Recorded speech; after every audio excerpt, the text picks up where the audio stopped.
سلام به همگی، من مرزیه هستم. خیلی خوش اومدید به کانال یوتیوب من. امیدوارم هر جا که هستید عالی باشید. امروز برگشتم با آموزش این مدل مو. پس اگر که دوستش دارید بریم ادامه ویدیو رو ببینیم.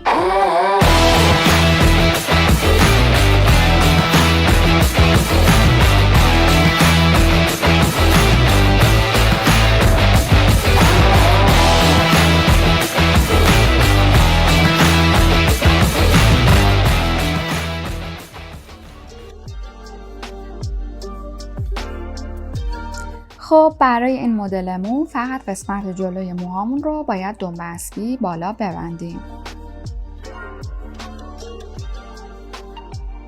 برای این کار نیمه بالای موهامون رو جدا می‌کنیم، موها رو برس می‌کشیم تا یه دنبه اسبی تمیز و بدون پف داشته باشیم.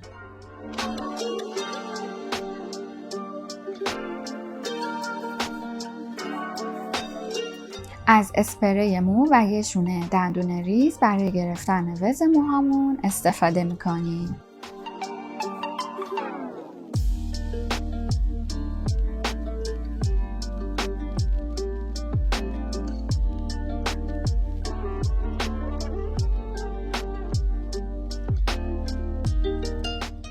برای بستن دنبه اسبی برای این مدل مو از 2 تا کش استفاده میکنیم.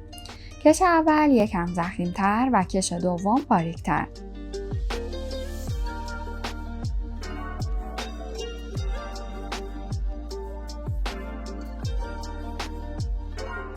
کش دوم رو دقیقاً بالای کش اول میبندیم تا به دنبه اسبیمون یکم ارتفاع بدیم.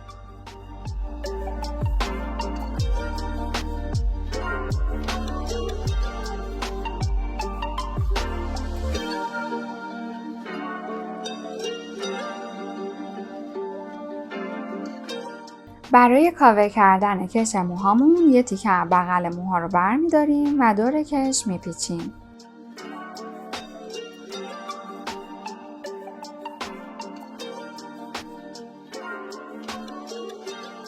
برای اینکه مو قشنگ روی کش فیکس بشه باید حتما از اسپری یا چسب مو استفاده کنیم.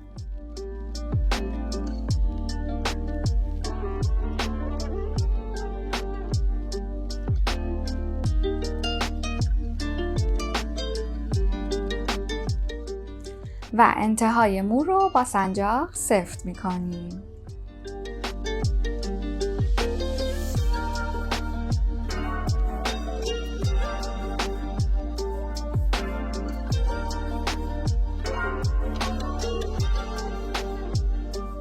خب رسیدیم به مرحله بابلیس کردن موها. برای این کار از پایین لایه‌های متوسط از مو جدا می‌کنیم، مو رو دور بابلیس می‌پیچیم و بعد موها رو توی دست نگه می‌داریم که یکم حرارت کمتر شه و اینجوری موها رو باز می‌کنیم. به همین راحتی این کار رو برای کل مو ادامه میدیم.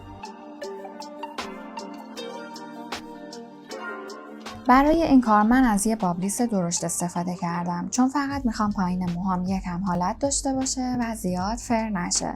ولی خب اگر که شما دوست دارید موهاتون خیلی حجیم و فر باشه از یه بابلیس کوچیک‌تر استفاده کنید و اسپری بیشتری به موهاتون بزنید.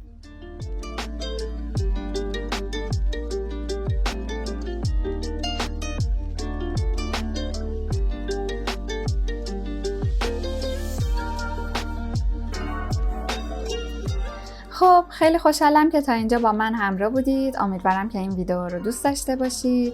با لایک این ویدیو و سابسکرایب کانالم منو خوشحال‌تر کنید.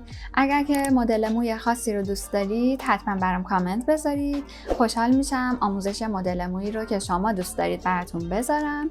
تا ویدیو بعدی خداحافظ.